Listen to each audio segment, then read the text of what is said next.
दरअसल आज मुझे यूँ महसूस हो रहा है कि शरीक हयात का इंतखाब एक बहुत दुश्वार काम है। और जब मैं अपनी चारों तरफ देखता हूँ तो मुझे एक ऐसा हसीन चेहरा नजर आता है जिसमें रंग, रूप और हुस्न सभी कुछ मौजूद है। लेकिन अभी मैं कोई फैसला नहीं कर पाता कि अचानक मेरी निगाहें एक ऐसे दिलनशीं चेहरे पर रुक जाती हैं जो चांद की मानिंद है, जो कभी घटता है और कभी बढ़ता है। जब मैं अपने दूसरी तरफ देखता हूं तो मुझे एक ऐसा मोहब्बत भरा चेहरा दिखाई देता है जिसके चेहरे पर किसी दूसरे की मोहब्बत की दास्तान लिखी हुई है। मजबूरन मुझे आगे बढ़ जाना पड़ता है। यहां एक ऐसा चेहरा मेरे सामने है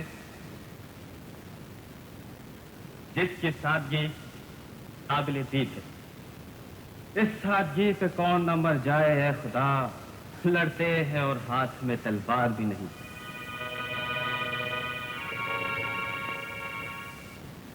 ख्वातीन और हज़रात, बीवी का इंतखाब करने से पहले होने वाले ससुराल को परखना बहुत जरूरी है। और जब मैं इस नजरिए से सोचता हूं कि मेरे लिए अच्छे ससुराल के लोग कौन से हो सकते हैं तो मुझे अपनी छोटी ताई और छोटे ताया का ख्याल आ जाता है जो बचपन में मुझ पर बहुत मेहरबानियां किया करती थी। उनकी एक ही नजर से मेरा दम फना हो जाया करता था।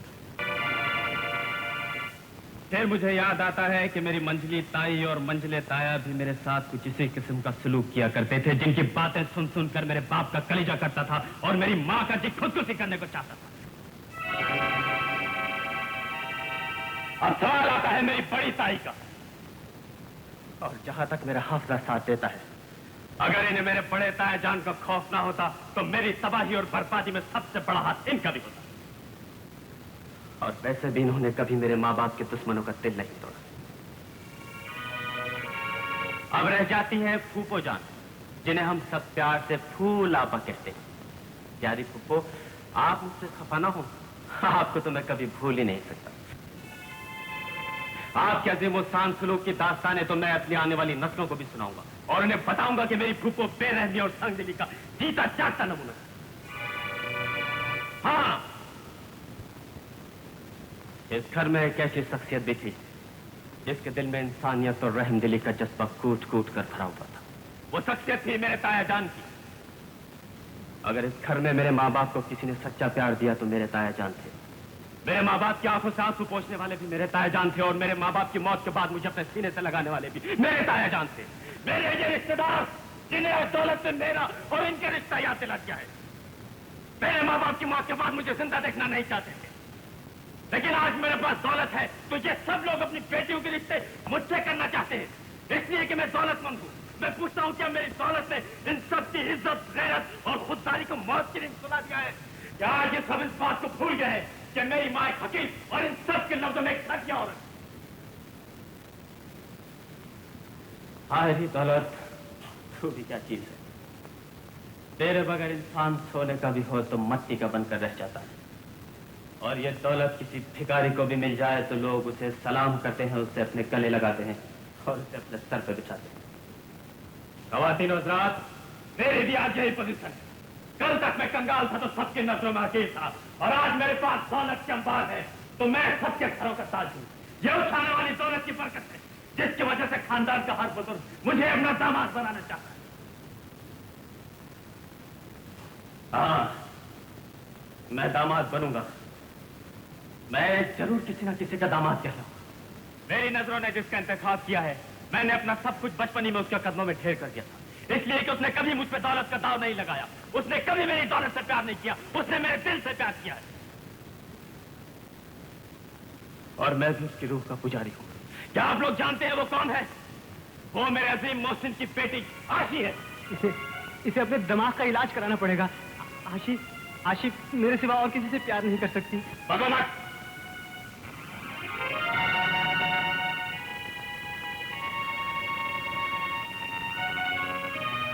ख्वातीन और हज़रात, ये है मेरी पसंद, मेरी मोहब्बत और मेरा ईमान।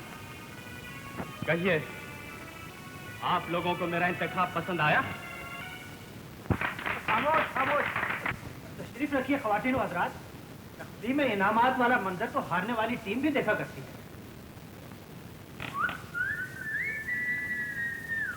मेरी फुप्पो, मेरे ताया और ताई, आप लोग मुझसे इतना जल्दी रिश्ता ना तोड़िए।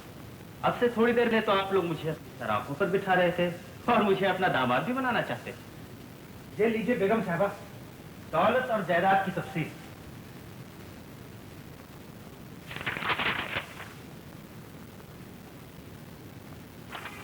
ये तो सिर्फ 5 मरले के कच्चे मकान की रजिस्ट्री है। अरे बड़ी ताई, इंसान को इस दुनिया में सिर्फ 2 गज जमीन की जरूरत होती है। ये क्या मजाक है? आप तो कहते थे अरबों रुपए की दौलत और जायदाद है। ताई अम्मी, इंसान की खुलूस की कीमत दौलत से नहीं, जज्बात से लगाई जाती है। ये धोखा है, फरेब है।